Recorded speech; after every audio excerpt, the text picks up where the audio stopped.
नमस्तु। स्कंद पुराण यहाँ तक कहती है कि इस कथा के चरित्र को जो श्रवण कर लेता है उसको 26 एकादशी करना भी नहीं पड़ती। इस एकादशी की केवल ये कथा सुनकर ही वो तर जाता है। बहुत ध्यान से सुनना इस कथा को, बड़े भाव से सुन लो इसको, बड़े प्रेम से। इसलिए सारी एकादशियों में निर्जला एकादशी की महत्वता शास्त्र प्रमाण करता है। महाराज निर्जला एकादशी का उद्यापन जो करा जाता है, उसका उद्यापन और प्रदोष का जो उद्यापन करा जाता है, इन दोनों का क्रम लगभग एक जैसा है। तो निर्जला पहुंचे और निर्जला ने जाकर भगवान नारायण से निवेदन करा। भगवान विष्णु ने पूछा क्या बात है निर्जला, आज तुम खेलती हुई यहाँ पर आकर खड़ी हो गई, क्या हुआ, क्या है? क्या तुमको गौलोक धाम में आनंद की अनुभूति नहीं हो रही जो तुम वैकुंठ में आई? निर्जला घूमती घूमती भगवान के सम्मुख पहुंची।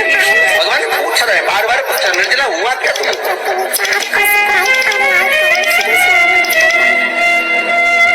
निर्जला एकादशी हुआ क्या है तुम, क्या कारण है तुम्हारे यहाँ आने का, वैकुंठ पहुंचने का? बहुत ध्यान देना महाराज।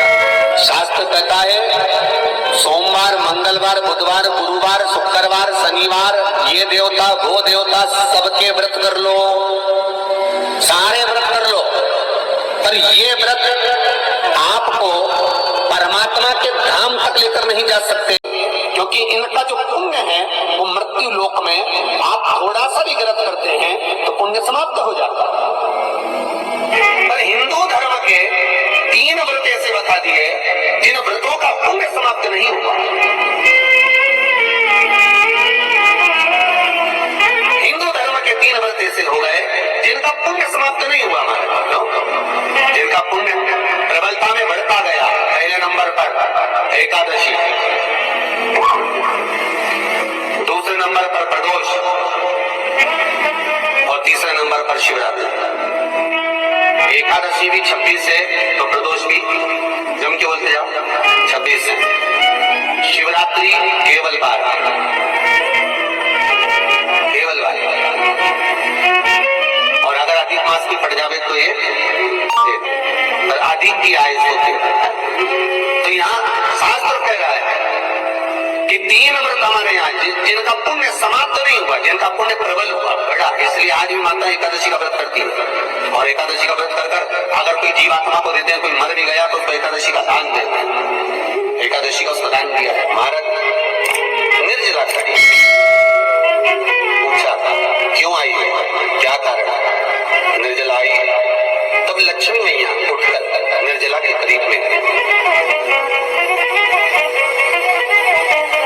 निर्जला बहुत सरल थी। निर्जला कहते हैं कामा एकादशी सबसे लंबी है। कौन सी एकादशी? कामा। फिर मोक्षदा उससे नीचे है महाराज। और निर्जला जो है बिल्कुल छोटा स्वरूप है। निर्जला का मतलब देखा जाए तो केवल 2 चोटी करी हुई है। मस्तक पर भोर लगा हुआ है निर्जला के, माथे पर बिंदी लगी हुई है निर्जला के, सुंदर गले में तुलसी की मालाएं पहनी है निर्जला, हाथ में जो हाथ फूल जैसी माताएं पहले पहनती थी, आपको ध्यान में होगा, ऐसा बड़ा फूल होता था, अंगूठियां पड़ी होती थी, हाथ में ऐसा लगा रहता। तो निर्जला हाथ फूल में तुलसी के धारण करती,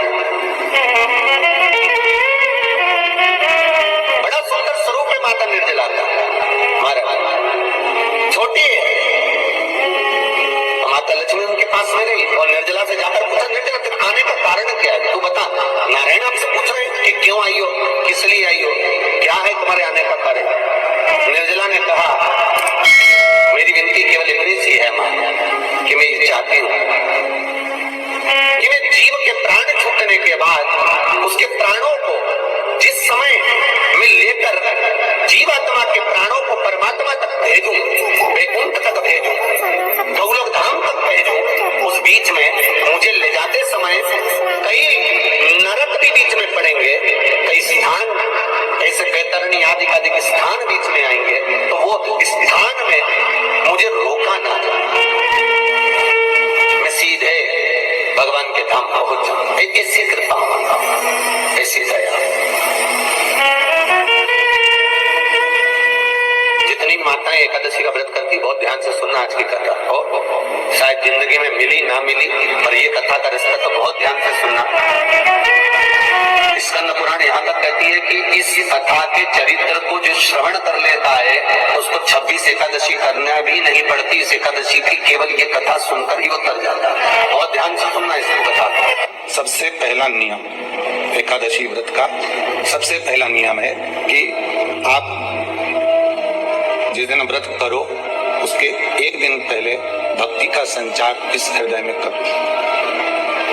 भक्ति का संचार इस हृदय में कर लीजिए। जिस दिन आप व्रत करो, जैसे एकादशी का व्रत कर रहे हो तो दशमी के दिन शाम का समय जब आवे, रात्रि जब होने लगे, शाम का समय आवे और रात्रि का आप जब भोजन ग्रहण करो तो उस भोजन में कोई ऐसा पदार्थ ग्रहण मत करिए जिस पदार्थ के कारण आपकी एकादशी बिगड़ जाए। कोई बेकार भोजन में ग्रहण नहीं करना, श्रेष्ठ भोजन ग्रहण करिए दशमी। और एकादशी का दूसरा नियम बहुत ध्यान से सुनिएगा। जिस दिन आपकी एकादशी का व्रत हो उस दिन प्रयास करिएगा कि अपने हाथ से किसी भी वृक्ष की कोई पत्ती टूटे ना। अपने हाथ से किसी भी वृक्ष की, पौधे की, किसी भी वृक्ष की पत्ती अपने हाथ से ना टूटे। बहुत ध्यान दीजिएगा महाराज। एकादशी का ये दूसरा नियम है कि अपने हाथ से किसी पौधे की, किसी वृक्ष की, किसी डाली की कोई पत्ती टूटे ना, कोई पत्ती ना टूटे, इसका प्रयास करिए।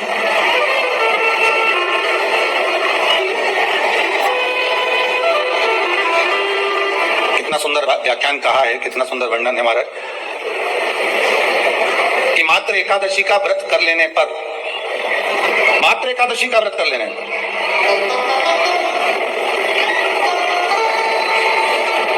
जो पूर्व में किया गया हमारा पाप कर्म है, हमने किसी जीव की हत्या करी है, हमने किसी को कष्ट प्रदान करा है, हमने किसी को अपशब्द कहा है, हमने किसी को ताने दिए, हमने किसी को आड़ा टेढ़ा कहा है, हमने किसी को गालियां दे दी है, मात्र एकादशी का व्रत ही कर लेने पर ये सारे जो दोष हैं वो समाप्त हो जाते हैं। सारे दोष हमारे समाप्ति पर आ जाते हैं।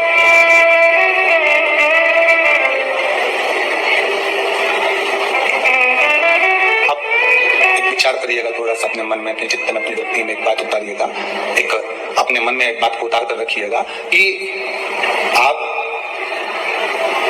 अपने पाप को, अपने पाप कर्म को जिस दिन क्षीण करने वाले हो, समाप्त करने वाले हो, अपने पाप को आप जिस दिन समाप्ति पर लेकर जा रहे हो तो उसके एक दिन पहले आपको प्रसन्नता होना चाहिए कि नहीं होना चाहिए कि कल मेरा पाप कटने वाला, कल मेरा पाप समाप्त होने वाला।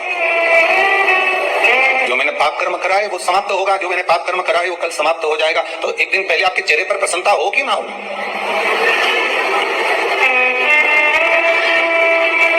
और चेहरे पर वो प्रसन्नता आपके आना चाहिए कि कल मेरा एकादशी का व्रत है, आज दशमी है, कल एकादशी का व्रत है, तो कल मेरी जब एकादशी का व्रत रहेगा तो मेरा ना जाने कितना कितना पाप, कितना कितना असत्य, कितना कितना झूठ, कितना कितना प्रपंच वो समाप्त हो जाएगा। इसमें मुझे प्रसन्नता हो, इसमें मुझे आनंद था।